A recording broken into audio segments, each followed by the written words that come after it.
ఇప్పటికే నిందితులను గాలించడం కోసం ప్రత్యేకంగా బృందాలను ఏర్పాటు చేశారు. సుమారుగా 5 నుంచి 6 బృందాలను ఏర్పాటు చేసి జూబ్లీహిల్స్ పోలీసులు ఈ కల్పనతో పాటు నిందితుల కోసం గాలిస్తున్నటువంటి సందర్భం అయితే కనిపిస్తుంది. ప్రధానంగా దోపిడీ చేసిన తర్వాత ఇటు హత్య చేసిన తర్వాత వీరంతా కూడా ఎటువైపుగా వెళ్లారు, ఎక్కడికి వెళ్లారన్న అంశాల గురించి కూడా స్థానికంగా ఉండే సీసీటీవీ కెమెరాలను ఇప్పటికే జల్లెడి పడుతున్నటువంటి సందర్భం అయితే కనిపిస్తుంది. నేను ప్రస్తుతం ఇక మృతురాలికి సంబంధించినటువంటి ఇంటి వెనక భాగంలో ఉన్నాను.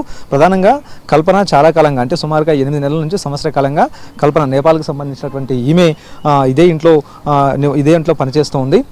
అయితే నిన్న ఇటు ఎక్స్ డీజీ ఇంట్లో లేకపోవడంతో ఆ తర్వాత ముందుగానే నిందితులంతా కూడా రెక్కి నిర్వహించినట్టుగా కూడా తెలుస్తోంది. వాస్తవానికి ఇప్పుడు పోలీసులు చెప్తున్నటువంటి వివరాల ప్రకారం ముందుగానే నిందితులు 2 రోజుల క్రితం రెక్కి నిర్వహించారు. ఆ తర్వాత ఎక్స్ డీజీ ఇంట్లో లేనటువంటి సందర్భంలోనే ఒక్కసారిగా కల్పన మిగతా ముగ్గురికి కాల్ చేయడం, ఆ తర్వాత ముగ్గురు వచ్చి రాత్రి ఈ దోపిడీకి పాల్పడినట్టుగా కూడా తెలుస్తుంది. వాస్తవానికి వినయ్ రంజన్ అనారోగ్య సమస్యలు ఉన్నాయి కాబట్టి ఆయనకు చికిత్స కోసం ఆయన బెంగళూరు వెళ్ళాడు. కేవలం ఇంట్లో నిన్న ఘటన జరిగినటువంటి సమయంలో వినయ్ రంజన్ భార్యతో పాటు ఆ తర్వాత ఇద్దరు పిల్లలు ఉన్నారు. అయితే ఈమె తనుజ కింద గ్రౌండ్ ఫ్లోర్లో ఉంది. ఆ తర్వాత పిల్లలిద్దరు కూడా 5th ఫ్లోర్లో ఉన్నారు. రాత్రి సుమారుగా 2 గంటల ప్రాంతంలో ఇదే అనువైన సమయం అంటూ కూడా భావించినటువంటి కల్పన మరో ముగ్గురిని పిలిపించింది. ఆ తర్వాత గ్రౌండ్ ఫ్లోర్లో తన గదిలో ఉన్నటువంటి తనుజ రూమ్లోకి వెళ్ళి ఆ తర్వాత ఆమె నోట్లో గుడ్డలు కుక్కారు. ఆ తర్వాత కదలకుండా కాళ్ళు చేతులు కట్టేశారు. దీంతో ఆమె సఫకేషన్తో అక్కడే మరణించినట్టుగా తెలుస్తుంది. ఆమె చనిపోయిందని నిర్ధారించుకున్న తర్వాత ఇంట్లో ఉండేటటువంటి బంగారం, ఆ తర్వాత నగదు వీటన్నిటినీ కూడాను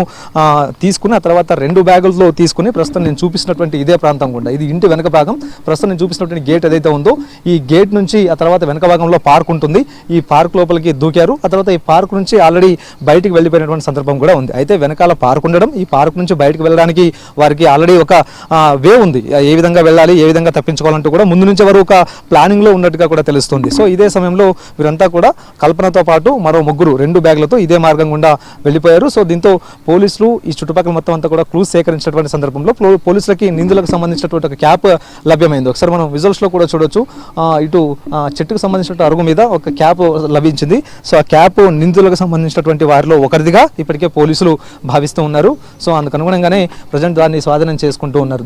దాని మీద రక్తపు మరకలు కూడా ప్రజెంట్ ఉన్నటువంటి నేపథ్యంలో ఆ రక్తపు మరకలు ఎవరివి, ఆ సమయంలో రాత్రి దోపిడీ సమయంలో లేకపోతే తనుజను అంతమొందించేటటువంటి సమయంలో ఏమైనా పెనుగులాట జరిగిందా, ఆ బ్లడ్ మార్కలన్నిటి కూడా తనుజాకు సంబంధించినవా లేకపోతే నిందితుల్లో ఎవరైనా ఒకరివా అనేటటువంటి అంశాల గురించి కూడా పోలీసులు ఆరా తీసేటటువంటి అవకాశం అయితే కనిపిస్తుంది. సో మొత్తానికైతే మాత్రం ఈ కేసును ఇటు జూబ్లీహిల్స్ పోలీసులు చాలా సీరియస్గా తీసుకున్నారు. వాస్తవానికి ఈ 6 నెలల కాలంలో ఇది 3వ కేసు అంటూ కూడా చెప్పుకోవచ్చు. నేపాల్ గ్యాంగ్కి సంబంధించినటువంటి 3వ కేసు అంటూ కూడా చెప్పుకోవచ్చు. గడిచిన 2 కేసుల్లో కూడాను కేవలం దోపిడీకి మాత్రమే నేపాల్ గ్యాంగ్ పాల్పడితే ఈసారి మాత్రం అత్యంత క్రూరంగా తనుజాను అంతమొందించి ఆ తర్వాత ఇంట్లో ఉండేటటువంటి బంగారం నగలన్నీ కూడా దోచుకుని వెళ్లారు. ప్రస్తుతం ఎంత మేర దోచుకుని వెళ్లారు అనేటటువంటి అంశాల గురించి క్లారిటీ రావాల్సినటువంటి అవసరం అయితే ఉంది. ఇక వినయ్ రంజన్ వచ్చిన తర్వాత ఆయన ఇచ్చేటటువంటి సమాచారం ఆధారంగానే ఇంట్లో ఎంత మొత్తంలో డబ్బు, ఎంత మొత్తంలో నగదు, బంగారం ఇవన్నీ పోయే అనే అంశాల గురించి ఒక క్లారిటీ వచ్చే అవకాశం అయితే కనిపిస్తుంది. వాస్తవానికి రాత్రి ఇదంతా కూడా ఈ పెనుగులాట జరిగి ఆ తర్వాత తనుజ మరణించిన తర్వాత తెల్లవారుజామున ఉదయం 2 కూతుళ్ళు కూడా కిందకు వచ్చారు. ఆ సమయంలో తల్లికి సంబంధించిన గది రూమ్ ఓపెన్ చేసి చూసిన తర్వాత లోపలే అపస్మారక స్థితిలో తనుజ పడిపోయి ఉంది. ఆ వెంటనే ఆందోళన చెందినటువంటి కూతులిద్దరు కూడా తనుజాను స్థానికంగా ఉండేటటువంటి అపోలో ఆసుపత్రికి తరలించారు. అపోలో ఆసుపత్రి వైద్యులు అప్పటికే ఆమె మరణించినట్టుగా ధృవీకరించడం జరిగింది. దీంతో అపోలో హాస్పిటల్ నుంచి ఆమె మృతదేహాన్ని ఉస్మానియా మార్చురికి తరలించారు. ఉస్మానియా మార్చులో తనుజ మృతదేహానికి ఇప్పటికే పోస్ట్ మార్టం కూడా పూర్తయినట్టుగా తెలుస్తుంది. మరి కాసేపట్లో తనుజ మృతదేహం ప్రస్తుతం నేను చూపిస్తున్నటువంటి ఇదే ఇంటికి చేరుకోబోతుంది. అనంతరం మరి కాసేపట్లో ఇక వినయ్ రంజన్ కూడా ఇంటికి రాబోతూ ఉన్నారు. సో ఆయన ఇచ్చేటటువంటి సమాచారం ఇప్పుడు కీలకంగా మారేటటువంటి అవకాశం అయితే ఉంది. వాస్తవానికి కల్పన 8 నెలలుగా ఇదే ఇంట్లో ఉంటుంది. వినయ్ రంజన్కి సంబంధించినటువంటి తల్లి అనారోగ్యంగా ఉండడంతో ఆమె వృద్ధాప్యానికి సంబంధించిన సమస్యలు ఉండడంతో ఆమెను చూసుకోవడానికి కల్పనను తీసుకువచ్చారు. వాస్తవానికి ఆమె మరణించిన తర్వాత కూడా కల్పన నమ్మకంగా ఉండడంతో ఆమెను పనిలో కొనసాగించినటువంటి సందర్భం కూడా ఉంది. కానీ అతను కోసం కల్పన వెయిట్ చేస్తూ ఉంది. ఎప్పుడైనా సరే ఇంట్లో మనుషులు లేకపోతే వినయ్ రంజన్ లేకపోయినప్పుడు సెక్యూరిటీ సిబ్బంది, వాస్తవానికి ఆయన డీజీ హోదా కాబట్టి ఆయనకి రిటైర్డ్ అయిన తర్వాత కూడా సెక్యూరిటీ ఇవ్వడం జరిగింది. ఆ సెక్యూరిటీ సిబ్బంది లేనటువంటి సమయంలోనే దోపిడీ చేయడానికి చాలా అనువైనటువంటి సమయం అంటూ కూడా కల్పన భావించి అందుకు అనుగుణంగానే వినయ్ రంజన్ లేనటువంటి సమయంలోనే తనుజాను అంతమొందించి ఇంట్లో ఉండేటటువంటి డబ్బు నగలతో పారిపోయారు. సో మొత్తానికి ఈ కేసును అత్యంత ప్రతిష్టాత్మకంగా జూబ్లీహిల్స్ పోలీసులు తీసుకున్నారు. ఉదయం నుంచి కూడా ఇటు డీజీపీ కూడా ఘటనా స్థలికి చేరుకుని వివరాలను ఆరా తీశారు.